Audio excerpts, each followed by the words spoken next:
ஓம் சாந்தி. அனைவருக்கும் இனிய காலை வணக்கம்.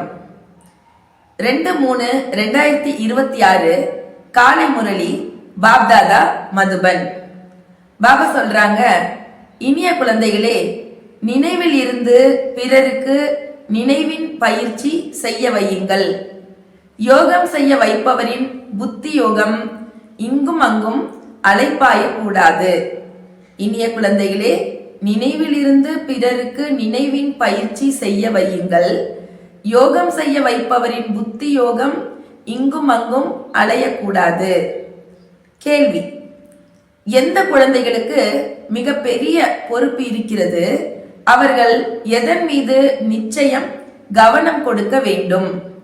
பதில்: எந்த குழந்தை நிமித்த டீச்சராகி பிறரை யோகம் செய்ய வைக்கிறாரோ அவருக்கு மிக பெரிய பொறுப்பு இருக்கிறது. யோகம் செய்ய வைக்கும் நேரத்தில் புத்தி வெளியில் அலைந்தால் சேவைக்கு பதிலாக டிஸ்சர்வீஸ் செய்கிறீர்கள். அதனால் என் மூலம் புண்ணிய காரியம் நடந்து கொண்டே இருக்க வேண்டும் என்ற கவனம் கொடுக்க வேண்டும். நிமித்த டீச்சர் யோகம் செய்ய வைக்கிறப்ப சில நேரம் என்ன செய்யறாங்க, வேறவங்களை கூட கதியில உட்கார வைப்பாங்க. அந்த மாதிரி கதியில உட்கார்றவங்க அவங்க கரெக்டா கதியில உட்கார்ந்தா பாபா நினைவை தவிர வேற வரக்கூடாது. அந்த மாதிரி ஒரு அனுபவம் மிக்கவங்களை தான் டீச்சர் கூட என்ன பண்ணணும், கதியில உட்கார வைக்கணும். ஏன்னா கதியில உட்கார்ந்து யோகம் செய்யறவங்களுக்கு எவ்வளோ பெரிய பொறுப்பு இருக்கு அப்படின்னு இன்னைக்கு பாபா முரளியில சொல்றாங்க. பாடல்: ஓம் நமச்சிவாய. ஓம் சாந்தி. நான் எப்படி சிவபாபாவின் நினைவில் அமர்ந்திருக்கின்றேனோ அதே போல நீங்களும் சிவபாபாவின் நினைவில் அமருங்கள் என லட்சியத்தில் நிலைத்திருக்க வைக்க தந்தை இங்கே அமர்ந்து அனைத்து குழந்தைகளுக்கும் முதலில் திருஷ்டி கொடுக்கின்றார்.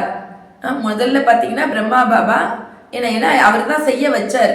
அதனால முதல்ல தான் நினைவுல இருந்து மற்றவங்களும் நினைவில் இருப்பதற்காக பாபா என்ன பண்ணாங்களாம், ஃபர்ஸ்ட் பாபா பக்காவா நினைவுல இருந்துகிட்டே எல்லாருக்கும் திருஷ்டி கொடுத்து அவங்களையும் நினைவு செய்ய வச்சு அதுக்கப்புறமா முரளி நடத்தினாங்க. யோகம் செய்ய வைக்க யார் முன்னால் அமர்ந்திருக்கிறாரோ அவர் முழு நேரமும் சிவபாபாவின் நினைவில் இருக்கிறாரா என்ற கேள்வி எழுகிறது. அதனால் பிறருக்கு ஈர்ப்பு ஏற்பட வேண்டும். நினைவில் இருந்தால் மிகுந்த அமைதியில் இருப்பீர்கள். பாபா சொல்றாங்க பாருங்க, நினைவுல எவ்வளவுக்கு எவ்வளவு நாம நினைவுல இருக்கோமோ அவ்வளவுக்கு அவ்வளவு நம்ம கிட்ட ஈர்ப்புங்கிறது இருக்கும். மற்றும் மிகுந்த அமைதியில் இருப்பீர்கள். அசரீரியாகி சிவபாபாவின் நினைவில் இருந்தால் பிறரையும் அமைதிக்கு அழைத்து செல்வீர்கள். ஏனென்றால் பாபா கேட்கிறாங்க, டீச்சராகி அமர்கிறீர்கள் தானே, டீச்சராகி உட்காரீங்களா? டீச்சரே சரியானபடி நினைவில் இல்லை என்றால் பிறரும் இருக்க முடியாது. கதியில உட்கார்றவங்க எல்லாருமே டீச்சர். அதனால கதியில உட்கார்றவங்களுக்கே பாபாவோட நினைவு சரியா வரலன்னா மற்றவங்களுக்கு வராது. பாருங்க, நம்ம எத்தனை பேருக்கு பொறுப்பாளியா இருக்கோம்னு புரிஞ்சு நாம கதியில உட்காரணும். பாபா சொல்றாங்க, நான் அந்த காதலர், தந்தையின் காதலி, அவரது நினைவில் அமர்ந்திருக்கிறேனா என முதலில் சிந்திக்க வேண்டும். ஒவ்வொருவர் இப்படி தன்னிடம் கேட்க வேண்டும். உங்க யோகத்துல உட்கார்றவங்க எல்லாருமே நான் அந்த சிவபாபா அவருடைய காதலி, நானு அவருடைய நினைவுல தான் நான் உட்கார்ந்துருக்கிறேனான்னு அவங்களே செக் பண்ணிக்கணும்னு பாபா சொல்றாங்க. ஒருவேளை புத்தி வேறு பக்கம் போனால், தேக அபிமானம் வந்தால் அது சேவை இல்லை, டிஸ்சர்வீஸ் செய்ய அமர்ந்திருக்கிறீர்கள். பாருங்க, கதியில உட்காருன்னா சொல்றாரு பாபா, கண்டிப்பா கதியில உட்கார்ந்து யோகா பண்றவங்க புத்தி வேற பக்கம் போச்சுன்னா அது டிஸ்சர்வீஸ். இது புரிந்து கொள்ளும் விஷயம். எந்த சேவையும் செய்யவில்லை, அப்படியே அமர்ந்திருந்தால் நஷ்டத்தையே ஏற்படுத்துவீர்கள் இல்லையா? பாபா குழந்தை ஆயிட்டோம், டீச்சர் ஆயிருக்கோம்னா நிச்சயமா என்ன பண்ணணும், சேவை செய்யணும். டீச்சருடைய புத்தி யோகமே அலைந்தால் அவர் என்ன உதவி செய்வார்? யார் டீச்சராகி அமர்கிறாரோ அவர் நான் புண்ணிய காரியம் செய்கிறேனா என தன்னையே கேட்க வேண்டும். ஒருவேளை பாவம் செய்தால் துர்கதி பெறுவீர்கள், பதவி கெடும். அப்படிப்பட்டவரை கதியில் அமர வைத்தால் அதற்கு நீங்களும் பொறுப்பாக இருக்கிறீர்கள். டீச்சருக்கு எவ்வளோ ரெஸ்பான்சிபிலிட்டி இருக்கு. இன்னொன்று பார்த்தீங்கன்னா என்னது, கதியில் உட்கார்றவங்களுக்கு எவ்வளோ முக்கியத்துவம்ன்றார் பாபா. ஏன்னா உங்கள் புத்தி அலப்பாஞ்சிச்சுன்னா, உங்களுக்கு முன்னாடி 50 பேர் உட்காந்துருக்காங்கன்னா அவங்க புத்தி கூட அலப்பாயும். உங்களுடைய புத்தி ஒருமுகமானால் யோசிச்சு பாருங்க, நம்ம புத்தி ஒருமுகமானால் 50 பேருடைய புத்தி கூட ஒருமுகமாகும். 50 பேரை பாபாவோட நினைவுல அமர வச்ச புண்ணியம் நமக்கு இருக்கு. அதனால பாபா சொல்றாரு, எப்பவுமே செக் பண்ணிக்கோங்க, என் மூலமா புண்ணிய காரியம் நடக்குதா. ரொம்ப அலர்ட்டா, என்ன கதியில உட்காந்து தூங்கி வழியிறது, அல்ல வேற பக்கம் வேற ஏதாவது நினைவு செய்யறோம் அப்படின்னா அது கூட ரொம்ப பாவங்கிறத இன்னைக்கு பாபா முறையில சொல்றாங்க. பாபா சொல்றாங்க, அப்படிப்பட்டவங்கள என்ன பண்ணாதீங்க, கதியில அமர வச்சிங்கன்னா உங்களுக்கும் பொறுப்பு இருக்குது. சிவபாபாவிற்கு எல்லோரையும் தெரியும், இந்த பாபாவிற்கும் எல்லோருடைய மனநிலையையும் தெரியும். இவர் டீச்சராகி அமர்ந்திருக்கிறார், இவரது புத்தியோகம் அலைந்து கொண்டே இருக்கிறது. அப்போது இவர் பிறருக்கு என்ன உதவி செய்வார் என சிவபாபா கேட்கிறாங்க இல்லையா. பாபாவுக்கு தெரியும், நமக்கு தெரியல, ஏதோ அவங்க உட்கார்ந்துருக்காங்க யோகா பண்றாங்கன்னு. ஆனா பாபாவுக்கு தெரியும், அவங்க பாபாவை தான் நினைக்கிறாங்களா இல்ல வேற யாராச்சும் நினைச்சிட்டு இருக்காங்களா, வேற பக்கம் புத்தியோகம் போகுதா, அப்படி அவங்க பண்ணிட்டு இருக்காங்கன்னா இவங்க என்ன உதவி செய்வாங்க அப்படின்னு பாபாவே கேட்கிறாங்க. பாபா சொல்றாங்க, சிவபாபாவுடையவர் ஆகி அவரிடம் இருந்து ஆஸ்தி பெற பிராமண குழந்தைகள் நீங்கள் நிமித்தமாக இருக்கிறீர்கள். பாபா சொல்றாங்க, ஏ ஆத்மாக்களே, என்னை மட்டும் நினைவு செய்யுங்கள் என்று சொல்கிறார். டீச்சராகி அமர்ந்தால் இன்னும் நன்றாக அந்த மனநிலையில் அமர வேண்டும். சொல்ல போனால் ஒவ்வொருவரும் தந்தையை நினைவு செய்ய வேண்டும். மாணவர் தனது மனநிலையை அறிய முடியும் இல்லையா. அவங்கவுங்க ஸ்டேஜ் என்னன்னு அவங்கவுங்களுக்கு தெரியுங்கிறார் பாபா. நான் பாஸ் ஆக முடியுமா முடியாதா இல்லையா, நம்ம படிக்கிறத வச்சு நமக்கே தெரியும் நம்ம பாஸ் ஆகுவோமா இல்ல ஃபெயில் ஆகுவோமா என்று பாபா சொல்றாங்க. டீச்சருக்கும் தெரியும், அந்தந்த மாணவனுக்கும் தெரியும். ஒருவேளை பிரைவேட் டீச்சர் வச்சீங்கன்னா அவருக்கும் தெரியும். உங்களுக்கு டியூஷன் சொல்லித்தர அந்த டீச்சருக்கும் உங்களை பத்தி தெரியும். அந்த படிப்பில் ஒரு குறிப்பிட்ட டீச்சரை வைக்க விரும்பினால் வைக்கலாம். இங்கே எங்களை யோகத்தில் அமர வையுங்கள் என யாராவது சொன்னால் தந்தையின் நினைவில் அமர வேண்டும். தந்தை சொல்கிறார், என்னை மட்டும் நினைவு செய்யுங்கள். இது தந்தையினுடைய கட்டளை. நம்ம என்ன பண்ணணும், நல்ல ஞானத்தை அவங்களுக்கு புரிய வைக்கணும். ஆனா நினைவு அவங்க தான் செய்யணும் இல்லையா. நினைவு யாராவது செய்ய வைக்க முடியுமா? பாபா சொல்றாங்க, நீங்க அவங்களுக்கு புரிய வைங்க. தந்தையின் கட்டளை இது, அவரை மட்டும் நினைவு செய்ய வேண்டும். நீங்கள் காதலிகள், போக வர உங்கள் காதலரை நினைவு செய்யுங்கள். சந்நியாசி பிரம்மத்தை நினைவு செய்கிறார். நான் சென்று பிரம்மத்தில் கலப்பேன் என அவர்கள் நினைவு கூறுகின்றனர். யார் அதிகமாக நினைப்பாரோ அவரது மனநிலை நன்றாக இருக்கும். சன்னியாசிங்க கூட பாருங்க, பிரம்ம தத்துவத்தை அதிகமா நினைக்கும் பொழுது அவங்க மனநிலை நல்லா இருக்குமா. பிரம்ம தத்துவத்தையே நினைக்கிறவங்களுக்கு மனநிலை நல்லா இருக்குன்னா நம்முடைய மனநிலை எப்படி இருக்கும்? பரந்தாமத்தில் இருக்கக்கூடிய பரமாத்மாவை நாம நினைவு செய்யும் பொழுது கண்டிப்பாக நம்முடைய மனநிலை அந்த அளவு உயர்வாக இருக்கும். பாபா சொல்றாரு, ஒவ்வொருவரிடமும் ஏதாவது ஒரு திறமை இருக்கிறது. நினைவு யாத்திரையில் இருங்கள் என்று தந்தை சொல்கிறார்.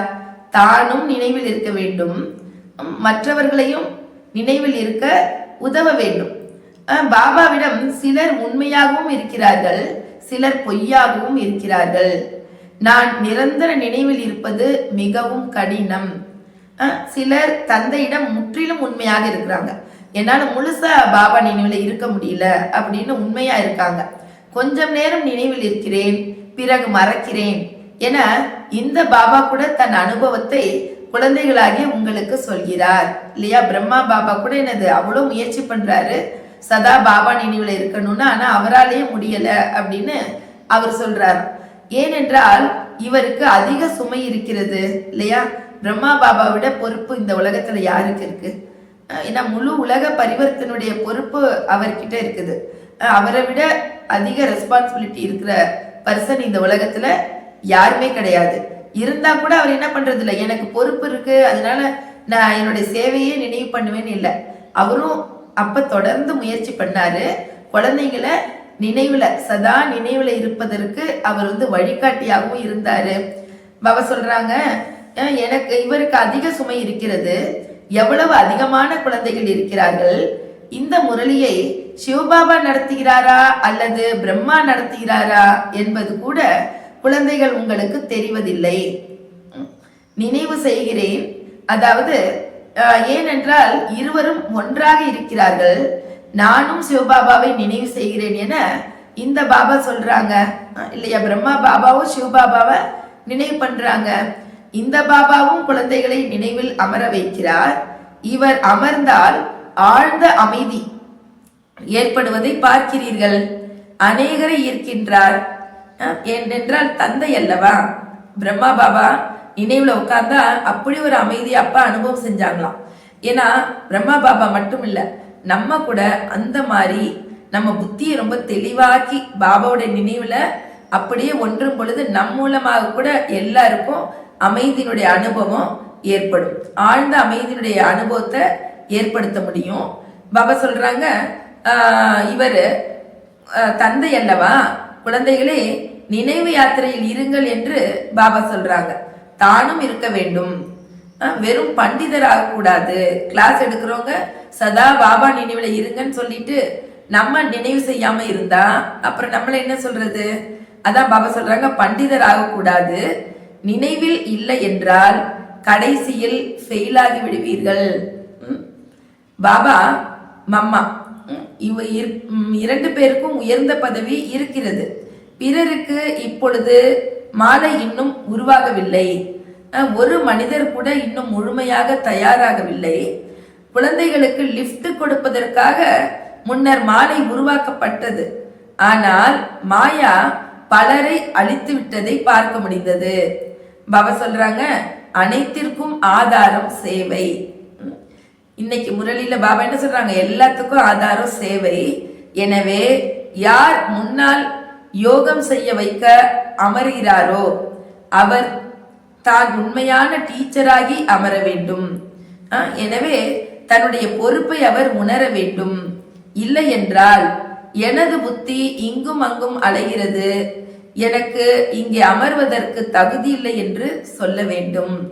இன்னைக்கு எனக்கு மூடு சரியில்லை, நான் கொஞ்சம் டிஸ்டர்ப் ஆகியிருக்கேன், நான் உட்காரல அப்படின்னு நீங்களே ஓப்பனா சொல்லிடணும் அப்படின்னு சொல்றாரு. எப்பயுமே பார்த்தீங்கன்னா எல்லாருமே வாய்ப்பு வேணும்னு ஆசைப்படுவீங்க. கதியில உட்காந்து யோகா பண்ணும் பொழுது நல்லா அலர்ட்டா உட்காந்து அருமையா யோகா பண்ணுவாங்க.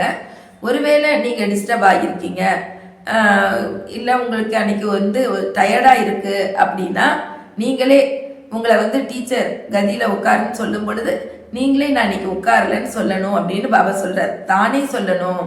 அதற்காக தானாகவே யார் வேண்டுமானாலும் அமரக்கூடாது. டீச்சர் சொல்லாம நீங்களே என்ன பண்ணக்கூடாது, நான் இன்னைக்கு ஃப்ரெஷ்ஷா இருக்கேன், நான் யோகா பண்றேன் அப்படின்னு நீங்களாவே போய் கதியில உட்காரக்கூடாது. ஒருவர் பாபா சொல்றாங்க, ஒருவர் வாயால் முரளி நடத்தவில்லை, ஆனால் நினைவில் இருக்கிறார். இங்கே இரண்டிலும் முன்னால் போக வேண்டும். முரளியும் நடத்த தெரியணும், நினைவுலையும் நன்றாக அமர தெரியணும். ரெண்டுலையும் முன்னாடி இருக்கணும். மணவாளன் மிகவும் அன்பானவர், அவரை அதிகமாக நினைவு செய்ய வேண்டும். இதில் தான் முயற்சியே இருக்கிறது. மற்றபடி பாபா சொல்றாங்க, பிரஜையாவது எளிது, தாசதாசையாவது இன்னும் பெரிய விஷயமே இல்லை. அவர்களால ஞானத்தை பெற முடியாது. யாகத்தின் சமையல் கூடத்தை பாருங்கள், அது அனைவருக்கும் மிகுந்த மகிழ்ச்சி கொடுக்கிறது, யாருக்கும் துக்கம் கொடுப்பதில்லை. எல்லோரும் புகழ் பாடுறாங்க இல்லையா. சிவபாபாவுடைய பண்டாரா பார்த்து எல்லோரும் புகழ் பாடுறாங்க. ஆகா, சிவபாபாவின் சமையற்கூடம் நம்பர் 1 என்று சொல்கிறார்கள். அது பலரது உள்ளத்தை மகிழ்விக்கிறது. தந்தையும் குழந்தைகளின் உள்ளத்தை மகிழ்விக்க வருகிறார். என்னை நினைவு செய்யுங்கள் மற்றும் இந்த சக்கரத்தை புத்தியில் வையுங்கள் என்று தந்தை சொல்கிறார். இப்போது ஒவ்வொருவரும் தனக்கு நன்மை செய்து கொள்ள வேண்டும். எழும்பு தேய சேவை செய்ய வேண்டும். நீங்கள் மிகவும் கருணை உடையவர் ஆக வேண்டும். இன்னைக்கு பாபா நமக்கு என்னென்னலாம் ஒர்க் சொல்றாங்க பாருங்க. என்ன, நாம ரொம்ப கருணை நிறைஞ்சவங்களாகணும், நமக்கு நாமே நன்மை செய்து கொள்ள தெரியணும், எலும்பு தேய சேவை செய்யணும். மனிதர்கள் முக்தி ஜீவன் முக்திக்காக அதிகமாக அழைத்து திரிகிறார்கள். யாருக்கும் சத்கதியை பற்றி தெரியவில்லை. எங்கிருந்து வந்தோமோ அங்கே போக வேண்டும் என நினைக்கிறார்கள் மற்றும் நாடகம் என்றும் நினைக்கிறார்கள். எனினும் அதன்படி நடப்பதில்லை. பாபா சொல்றாங்க, பாபா குழந்தையா இல்லாத பல பேர் இது ஒரு உலக நாடக மேடை, நம்ம எல்லாரும் நடிக்கக்கூடிய நடிகர்கள் அப்படின்னு சொல்றாங்க. ஆனா என்னது, உண்மையான ரீதியில நான் நடிகன் என்று யதார்த்த ரீதியில அவங்களுக்கு நடக்க தெரியல. ஏன்னா அவங்க கிட்ட ஞானம் இல்லை. மற்றும் பல பேர் பாபா சொல்றாங்க, அங்கங்கே வகுப்பிற்கு முஸ்லிம்களும் வருவதை பாருங்கள். நாங்கள் உண்மையில் தேவி தேவதா தர்மத்தை சேர்ந்தவர்கள், பிறகு முஸ்லிம் தர்மத்திற்கு கன்வெர்ட் ஆனோம். நாங்கள் 84 பிறவிகள் எடுத்திருக்கின்றோம் என்று சொல்கிறார்கள். சில பேர் முஸ்லிம் கூட பாபா குழந்தையா இருக்காங்க, அவங்க இந்த மாதிரி சொல்றாங்க. சிந்துல கூட பாத்தீங்கன்னா 5-6 முஸ்லிம்கள் வந்தார்கள், இப்போதும் வருகிறார்கள். இப்போது பாபா சொல்றாங்க, இப்போதும் முன்னால் போக முடியாதா என்பதை பார்ப்போம். அதாவது எங்களுக்கு போக முடியுமா முடியாதா தெரியல அப்படின்றாங்க. ஏனென்றால் மாயா பரீட்சை வைக்கிறது. சிலர் உறுதியாக இருக்கிறார்கள், சிலரால் இருக்க முடியவில்லை. யார் உண்மையான பிராமண தர்மத்தை சேர்ந்தவரோ, 84 பிறவி எடுத்தவரோ, அவர் ஒருபொழுதும் தடுமாற மாட்டார். மற்றவர்கள் ஏதாவது காரணத்தினாலோ அல்லது காரணம் இல்லாமலோ சென்று விடுவார்கள். தேக அபிமானமும் அதிகம் வருகிறது. குழந்தைகள், நீங்கள் பலருக்கு நன்மை செய்ய வேண்டும், இல்லை என்றால் என்ன பதவி பெறுவீர்கள்? தனது நன்மைக்காக வீடு வாசலை திறந்தீர்கள் இல்லையா? உங்களுடைய நன்மைக்காக என்ன பண்ணீங்க? சரண்டர் ஆனீங்க. யாரும் தந்தைக்கு எந்த நன்மையும் செய்யவில்லை. தந்தையுடையவராக மாறியதால் சேவையும் அப்படி செய்ய வேண்டும். உங்களுக்கு அரச பதவியின் மெடல் கிடைக்கிறது இல்லையா? பாபா சொல்றாங்க, நீங்க டீச்சர் ஆகுறீங்க அப்படின்னா என்ன அர்த்தம்? உங்களுக்கு அரச பதவியோட மெடல் கிடைக்குது. ஆனா சேவையே செய்யல, பிரஜைகளையே உருவாக்கல அப்படின்னா எப்படி ராஜா ஆகிறது இல்லையா? உங்க ராஜ்யத்துல யார் பிரஜை ஆகிறது? 21 பிறவிகளுக்கு சதா சுகத்தின் ராஜ்யம் கிடைக்கிறது. மாயாவை மட்டும் வெற்றி பெற வேண்டும், மேலும் பிறருக்கு அதை கற்பிக்க வேண்டும். எப்படி யார் புதுசா வராங்க, இல்ல சில பேர் பழசா இருந்தாலும் அனுபவம் இல்லாம இருக்காங்க. அதுக்காக பாபா சொல்றாரு, நீங்களும் மாயாவை ஜெயிக்கணும் மற்றும் எப்படியெல்லாம் பிரச்சனை வரும், நம்ம அதை எப்படியெல்லாம் ஜெயிக்கலாம் அப்படின்னு மற்றவங்களுக்கும் நீங்க சொல்லித்தரணும்னு பாபா சொல்றாங்க. ஏன்னா சிலர் தோல்வியும் அடைகிறார்கள். அப்போது அரச பதவியை பெறுவது கடினம் என்று நினைக்கிறார்கள். பாபா சொல்றாங்க, அப்படி நினைப்பது பலவீனம். ஒரு தடவை விழுந்துட்டா நம்ம அடையவே முடியாதுன்றது இல்ல. விழுந்தவங்களா இருக்கக்கூடாது. தந்தையையும் ஆஸ்தியையும் நினைவு செய்வது மிகவும் எளிது. அரச பதவி பெறுவதற்கு குழந்தைகளிடம் தைரியம் இல்லாத போது கோழைகளாகி உட்கார்ந்து விடுகிறார்கள். தைரியம் இல்லாதவங்க கோலை போல உட்கார்றாங்கிறார் பாபா. அவர்கள் தாமும் பெறுவதில்லை, பிறரையும் பெற விடுவதில்லை. அவங்களும் ராஜ்யம் பெறதில்லை, மற்றவங்களையும் ராஜ்யம் பெற விடுவதில்லை. அதன் விளைவு என்னவாகும்? இரவு பகலாக சேவை செய்யுங்கள் என்று தந்தை சொல்கிறார். காங்கிரஸ்காரர்களும் முயற்சி செய்தாங்க. எவ்வளவு இழுபறியாக இருந்தது. அதனால் தானே அயல் நாட்டினரிடம் இருந்து ராஜ்யத்தை பெற்றார்கள். நீங்கள் ராவணனிடம் இருந்து ராஜ்யத்தை பெற வேண்டும். அவன் அனைவருக்கும் விரோதி. நாம் ராவண வழியில் நடப்பதால் துக்கத்தில் இருக்கிறோம் என்பது உலகிற்கு தெரியாது இல்லையா? நம்ம ராவணன் கூடவே, அவங்க என்னமோ ராவணன் யாரோ நினைச்சிட்டு வருஷா வருஷம் எரிக்கிறாங்க. ஆனா நம்மளுடைய பலகீனம், நம்மளுடைய விகாரம் தான் ராவணன் அப்படிங்கிறது அவங்களுக்கு தெரியாது. யாரிடமும் உண்மையான நிலையின் உள்ளத்தில் சுகம் இல்லை. நான் குழந்தைகள் உங்களை சதா சுகமுடையவர்களாக மாற்ற வந்திருக்கின்றேன் என்று சிவபாபா சொல்கிறார். இப்பொழுது ஸ்ரீமத் படி நடந்து உயர்ந்தவராக மாற வேண்டும். பாரதவாசிகள் யாராக இருந்தாலும் அவர்கள் தமது தர்மத்தை மறந்துவிட்டனர். ராஜா ராணியை போல பிரஜைகளும் இருக்கிறார்கள். இப்போது சிருஷ்டி சக்கரம் எப்படி சுற்றுகிறது என்ற அறிவு குழந்தைகள் உங்களுக்கு கிடைத்துள்ளது. அதையும் அடிக்கடி மறக்கிறீர்கள் இல்லையா? பாபா நம்ம கொடுத்திருக்கிறது 2 வேலை தான். ஒண்ணு அவரை நினைக்கணும், இன்னொன்னு சிருஷ்டி சக்கரம் சுத்தணும். ஆனா அதை கூட நம்ம மறந்துடுறோம் அப்படின்னு இன்னைக்கு பாபா நமக்கு ஞாபகப்படுத்துறாரு. ஏன்னா சிருஷ்டி சக்கர ஞானம் புத்தியில நிக்கவே இல்லை. அதிகமானோர் பிராமணர் ஆகிறார்கள். எனினும் சிலர் காயாகவே இருக்கும் காரணத்தினால் விகாரத்திற்கு சென்று கொண்டே இருக்கிறார்கள். நாங்கள் பிகே என்று சொல்கிறார்கள், ஆனால் விகாரத்திற்கு சென்றால் அவர்கள் எப்படி பிகே என்று சொல்ல முடியும்? அவர்கள் பிகேவே இல்லை.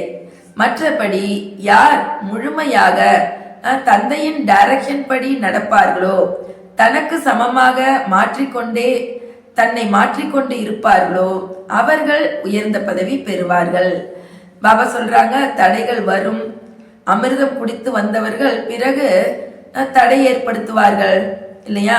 முதல்ல பாபா குழந்தையா இருப்பாங்க, நல்லா ஞானம் கேட்பாங்க.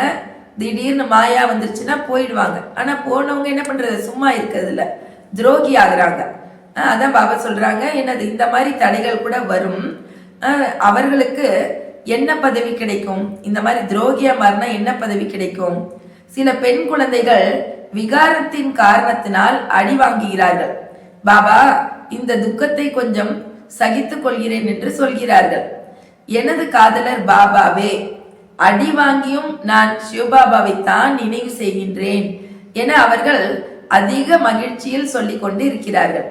தந்தையிடமிருந்து நாம் ஆஸ்தி பெறுகிறோம், பிறரையும் நாம் நமக்கு சமமாக மாற்றிக்கொண்டிருக்கின்றோம் என்ற அளவற்ற மகிழ்ச்சியில் இருக்க வேண்டும். தந்தையின் புத்தியில் இந்த ஏணியின் சித்திரம் அதிகமாக இருக்கிறது. பாபா சொல்றாங்க, ஏணி சித்திரம் ரொம்ப மகத்துவம் வாய்ந்தது. இன்னைக்கு பாபா கூட அதிக முக்கியத்துவம் கொடுக்கறாங்க.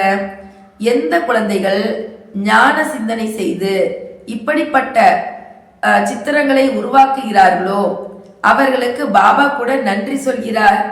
அல்லது பாபா அந்த குழந்தையின் புத்தியை டச் செய்தார் என்றும் சொல்லலாம். அதாவது படத்தை ரொம்ப நல்லா உருவாக்கி இருக்காங்கன்னா ஒண்ணு அவங்க சிந்திச்சிருப்பாங்க, இல்லைன்னா பாபாவுடைய டச் அவங்க கேட்ச் பண்ணி அழகா வரைஞ்சிருக்கலாம். பாபா சொல்றாங்க, ஏணிப்படி மிக நன்றாக உருவாக்கப்பட்டிருக்கிறது. 84 பிறவைகளை அறிவதால் முழு சிருஷ்டியின் முதல் இடை கடைசியை அறிந்து கொண்டவர் ஆகிறீர்கள். இது முதல் தரமான சித்திரம். திருமூர்த்தி காலச்சக்கர படங்களை காட்டிலும் இதில் ஞானம் நன்றாக இருக்கிறது. இப்போது நாம் உயர்ந்து கொண்டிருக்கின்றோம். எவ்வளவு எளிதாக இருக்கிறது! தந்தை வந்து நமக்கு லிஃப்ட் கொடுக்கிறாங்க. தந்தையிடமிருந்து அமைதியாக நாம் ஆஸ்தியை பெற்று கொண்டிருக்கின்றோம். ஏனின் ஞானம் மிக நன்றாக இருக்கிறது. சொல்றாங்க, நீங்கள் ஒன்றும் இந்து கிடையாது. நீங்கள் ஆதி சனாதன தேவி தேவதா தர்மத்தை சேர்ந்தவர் என்பதை நாம் பிறருக்கு புரிய வைக்க வேண்டும். நான் 84 பிறவி எடுக்கவில்லை என ஒருவர் சொன்னார். நீங்களே கேளுங்களாரு, நான் ஏன் 84 பிறவி எடுக்கவில்லை என நீங்கள் நினைக்கிறீர்கள் அப்படின்னு கேளுங்க. இப்போது நினைவு செய்தால் நீங்கள் மீண்டும் முதல் நம்பரில் வருவீர்கள். இப்ப நினைச்சா கூட நீங்க என்ன பண்ணலாம், முதல் நம்பர்ல வர முடியும் அப்படின்னு நம்பிக்கை இழந்து பேசுறவங்களுக்கு நீங்க புத்துணர்வு கொடுக்கணும். நமது குலத்தை சேர்ந்தவராக இருந்தால் எல்லோரும் எப்படி 84 பிறவி எடுக்க முடியும் என்ற கேள்வியை கேட்கவே மாட்டார். அவங்க தேவதா நம்பர் ஃபர்ஸ்ட்ல வரவங்களா இருந்தா எப்படி எனக்கு 84 பிறவி நான் எடுக்க முடியும் அப்படின்னு கொஸ்டின் கேட்க மாட்டாராம். நான் தாமதமாக வந்திருக்கிறேன் என நீங்கள் ஏன் நினைக்கிறீர்கள்? பாரதவாசிகள் நீங்கள் 84 பிறவி எடுத்திருக்கின்றீர்கள் என்று தந்தை அனைத்து குழந்தைகளுக்கும் சொல்கின்றார். இப்போது மீண்டும் உங்கள் ஆஸ்தியை பெறுங்கள், சொர்க்கத்திற்கு செல்லுங்கள். குழந்தைகள், நீங்கள் மோகத்தில் அமர்கிறீர்கள். பாபா சொல்றாங்க, இப்ப நாம மோகத்தை முற்றிலும் விட வேண்டும். இப்ப நாம யோகத்துல அமரணும். ஏணிப்படி படத்தை நினைவு செய்தால் அதிக போதையில் இருப்பீர்கள். நாம் 84 பிறவிகளை முடித்திருக்கின்றோம். இப்போது நாம் திரும்ப போகிறோம். எவ்வளவு மகிழ்ச்சி ஏற்படுகிறது இல்லையா? நம்ம தான் முழுசா 84 பிறவி எடுத்துட்டு இருக்கோம்.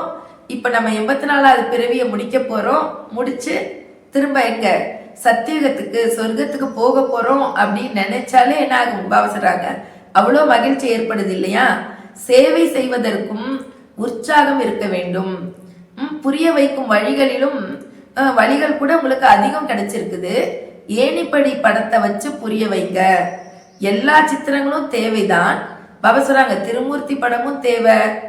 பக்தர்களிடம் சொல்லுங்கள். அவர்களுக்கு இந்த ஞானத்தை, அதாவது நமக்கு இந்த ஞானத்தை தந்தை சொல்கிறார். அவர்கள் உங்கள் கோவில்களில் கிடைப்பார்கள். யாரு? பக்தர்கள். பாபா சொல்றாங்க கோவில்கள்ல கிடைப்பாங்க. கோவில்களிலும் இந்த ஏணிப்படி சித்திரத்தை வைத்து புரிய வைக்க முடியும். அப்பொழுதுதான் பாபா சொல்றாங்க, அப்பொழுதுதான் அவங்களுக்கு தந்தையினுடைய அறிமுகம் கிடைக்கும். இப்ப நாம மக்களுக்கு தந்தையினுடைய அறிமுகத்தை எப்படி கொடுப்பது, ஒவ்வொருவருக்கும் எப்படி நன்மை செய்வது என்ற எண்ணம் இப்பொழுது முழுவதும் புத்தியில் வர வேண்டும். நாளுக்கு நாள் பாபா சொல்றாங்க, நாளுக்கு நாள் புத்தியின் பூட்டு திறந்து கொண்டே போக வேண்டும். யார் ஆஸ்தி பெற வேண்டுமோ அவர் வருவார். நாளுக்கு நாள் கற்றுக்கொண்டே இருப்பீர்கள். பலரை கிரகணம் பிடித்துக் கொள்வதால் பாபாவிற்கு புரிய வைக்க வேண்டி இருக்கிறது. என்னை கிரகணம் பிடித்திருக்கிறது, அதனால் சேவை நடப்பதில்லை என்பதை அவர்கள் புரிந்து கொள்ளவில்லை. பாபா சொல்றாங்க பொறுப்பு முழுவதும் குழந்தைகள் உங்களுக்கு இருக்கிறது. தனக்கு சமமாக பிராமணராக மாற்றிக்கொண்டே இருங்கள். சேவையில் இருந்தால் அதிக மகிழ்ச்சி ஏற்படும், பலருக்கு நன்மை ஏற்படும். பாபா சொல்றாங்க மும்பையில சேவை செய்ய பாபாவிற்கு அதிக ஆர்வம் இருந்தது. அப்ப பாத்தீங்கன்னா புதுசா பலர் வந்தாங்க. சேவை செய்ய வேண்டும் என்ற ஆர்வம் தந்தையினுடைய உள்ளத்துல இன்னும் அதிகமாச்சு. குழந்தைகள் அப்படி கருணை, அதாவது பாபா போல நம்ம கூட கருணை உடையவர்களா ஆகணும், சேவையில ஈடுபடணும். நான் எதுவரை ஒருத்தரை எனக்கு சமமா மாத்தலையோ அதுவரை நான் உணவு உண்ணக்கூடாது. ஒரு நாளைக்கு ஒருத்தரையாச்சும் நான் என்ன பண்ணுமா எனக்கு சமமா மாத்தணும், இல்லைன்னா நான் சாப்பிடவே கூடாது அப்படின்னு நம்ம என்ன அப்படின்னா நமக்குள்ளார அவ்வளவு ஒரு உறுதி இருக்கணும். முதலில் புண்ணியம் செய்ய வேண்டும். பாவ ஆத்மாவை புண்ணிய ஆத்மாவாக மாற்றிய பிறகு ரொட்டி சாப்பிடுங்கள். எனவே எப்பொழுதும் சேவையில் இணைந்து இருக்க வேண்டும். சொல்றாங்க ஒருவருடைய வாழ்வை வெற்றி பெற வைத்த பிறகு ரொட்டி சாப்பிட வேண்டும். ஒருத்தருடைய வாழ்க்கையை வெற்றி பெற வைக்கிறேன்னா அவங்கள பாபாவோட கனெக்ட் பண்ணி விடணும். அவங்களுக்கும் பாபாவுக்குமான இணைப்பு சரியாக வந்துருச்சுன்னா போதும். அதுக்கப்புறம் பாபா அவங்களுக்கு எல்லா உதவி செய்வார். அதுக்கப்புறம் தான் நீங்க ரொட்டி சாப்பிடணுங்கிறார் பாபா. தனக்கு சமமாக பிராமணராக மாற்ற முயற்சி செய்ய வேண்டும். பாபா சொல்றாங்க குழந்தைகளுக்காக பருவ இதழ்கள் வெளியிடப்படுகின்றன, மந்த்லி மேகசின்ஸ். ஆனா பிகே இவ்வளவு படிக்கிறது இல்ல. நாம எதுக்கு படிக்கிறோம் அப்படின்னு நினைக்கிறாங்க. இது வெளியில் உள்ளவங்களுக்கு தான் அப்படின்னு பிகேஸ் நினைக்கிறாங்க. பாபா சொல்றாங்க டீச்சர் இல்லாமல் வெளியில் உள்ளவர்கள் எதையும் புரிந்து கொள்ள முடியாது. இவை பிரம்மா குமாரிகளுக்காகவே இருக்கின்றன. நீங்கள் படித்து புத்துணர்வு பெறுகிறீர்கள், எனினும் அவர்கள் படிப்பதில்லை. சொல்றாங்க அனைத்து பருவ இதழ்களையும் யார் படிக்கிறாங்க என தந்தை அனைத்து சென்டர்களில் இருப்பவர்களையும் கேட்கிறாங்க. யார் மேகசின் படிக்கிறாங்க நீங்க போய் கொடுக்குறீங்க? பருவ இதழ்களில் இருந்து எதை புரிந்து கொள்கிறார்கள், எதுவரை சரியாக இருக்கிறது? அப்படி பருவ இதழ்களை வெளியிடுபவர்களுக்கு நன்றி சொல்ல வேண்டும். நீங்கள் மிக நன்றாக இதழ்களை வெளியிடுகிறீர்கள், உங்களுக்கு நாங்கள் நன்றி சொல்ல வேண்டும் என்று நன்றி கூறுங்கள். முயற்சி செய்ய வேண்டும், இதழ்களையும் படிக்க வேண்டும். பாபா சொல்றாங்க இவை குழந்தைகள் புத்துணர்வு பெறுவதற்காக உருவாக்கப்பட்டவை. இந்த இதழ்கள் மாசம் மாசம் என்ன பண்ணும், மற்றவங்க இதழ்கள்ல சேவையினுடைய செய்திகளை பார்க்கும் பொழுது இந்த மாதிரி நம்ம சென்டர்ல கூட பண்ணலாம் அப்படின்னு ஐடியாஸ் வரும். அதனால பாபா சொல்றாங்க இதை குழந்தைங்க கண்டிப்பா படிக்கணும். நீங்கள் மிக நன்றாக இதழ்களை வெளியிடுகிறீர்கள் என்று இதழ்களை வெளியிடுப்பவருக்கு நாம் நன்றி சொல்ல வேண்டும். இங்க பாபா சொல்றாங்க, குழந்தைகள் யாருடைய பெயர் பிரசித்தமாக இருக்கிறதோ அவரை எல்லோரும் அழைக்கிறார்கள். பாபா சொற்பொழிவாற்ற என்னிடம் இவரை அனுப்பி வையுங்கள் என்று கேட்கிறார்கள். அப்பவே பிரம்மா பாபா இருந்த காலத்திலேயே பிரம்மா பாபா கிட்ட சொற்பொழிவாற்றுறதுக்கு இந்த சகோதரி அனுப்புங்க, அந்த சகோதரி அனுப்புங்க அப்படின்னு கேட்டாங்களாம். பாபா சொற்பொழிவாற்ற எங்களிடம் இவரை அனுப்பி வையுங்கள் என்று கேட்டார்கள். அப்பொழுது தனக்கு சொற்பொழிவாற்ற தெரியவில்லை, அதனால் இப்படி கேட்கிறார்கள் என்பதை தந்தை புரிந்து கொள்கிறார். எனவே சேவை செய்பவர்களுக்கு எவ்வளவு மதிப்பு கொடுக்க வேண்டும் என்று பாபா நமக்கு புரிய வைக்கிறாங்க. நல்லது, இனிமையிலும் இனிமையான காணாமல் போய் கண்டெடுக்கப்பட்ட செல்ல குழந்தைகளுக்கு தாய் தந்தை பாப் தாதாவின் அன்பு நினைவுகள் மற்றும் காலை வணக்கம். ஆன்மீக குழந்தைகளுக்கு ஆன்மீக தந்தையின் நமஸ்காரம். ஆன்மீக தந்தைக்கு ஆன்மீக குழந்தைகளின் அன்பு நினைவுகள் மற்றும் நமஸ்காரம். தாரணைக்கான முக்கிய சாரம்: 1. அரச பதவியின் மெடலை பெறுவதற்கு அனைவருடைய உள்ளத்தையும் மகிழ்விக்க வேண்டும். ராஜா ஆகணும்னா நம்மளுடைய செயல்கள் மூலமாக எல்லாரையும் நாம மகிழ்விக்கணும். அதிக கருணை உடையவராகி தனக்கும் அனைவருக்கும் நன்மை செய்ய வேண்டும். அது மட்டும் இல்லாம எழும்பு தேவைய சேவை செய்ய வேண்டும். ஒரு ராஜ பதவி வேணும்னா எல்லாரையும் மகிழ்விக்கணும், ரொம்ப அதிக கருணை உடையவராகி தனக்கும் பிறருக்கும் நன்மை செய்யணும் மற்றும் எலும்பு தேய சேவையும் செய்யணும். 2வது பாயிண்ட், தேக அபிமானத்திற்கு வந்து டிஸ்சர்வீஸ் செய்யக்கூடாது. சதா புண்ணிய காரியம் செய்ய வேண்டும். தனக்கு சமமாக பிராமணராக மாற்றும் சேவை செய்ய வேண்டும். சேவை செய்பவர்களுக்கு மரியாதை கொடுக்க வேண்டும். பாருங்க, இன்னைக்கு பாபா எல்லாத்துக்கும் ஆதாரம் சேவை. எலும்புத்தையே சேவை செய்யணும், சேவை செய்யறவங்களுக்கு நீங்க மரியாதை கொடுக்கணும். வரதானம்: சிந்தனை சக்தி மூலமாக வீணானவற்றின் சுமையை முடிக்கும் சதா சக்திசாலி ஆகுக. சிந்தனை சக்தி மூலமாக வீணானவற்றின் சுமையை முடிக்கும் சதா சக்திசாலி ஆகுக. பாபா சொல்றாங்க, வீணானவற்றின் சுமையே ஆத்மாவில் உள்ளது. வீண் எண்ணம், வீண் சொல், வீண் செயல் ஆகியவற்றால் ஆத்மா சுமையாகிறது. இப்போது இந்த சுமையை முடியுங்கள். இந்த சுமையை முடிப்பதற்கு சதா சேவையில் பிஸியாக இருங்கள். பாபா சொல்றாங்க, அது மட்டும் இல்லாம சிந்தனை சக்தியை அதிகமாக்குங்கள். சிந்தனை சக்தியால் ஆத்மா சக்திசாலி ஆகிறது. உணவு செரித்தால் இரத்தமாகிறது.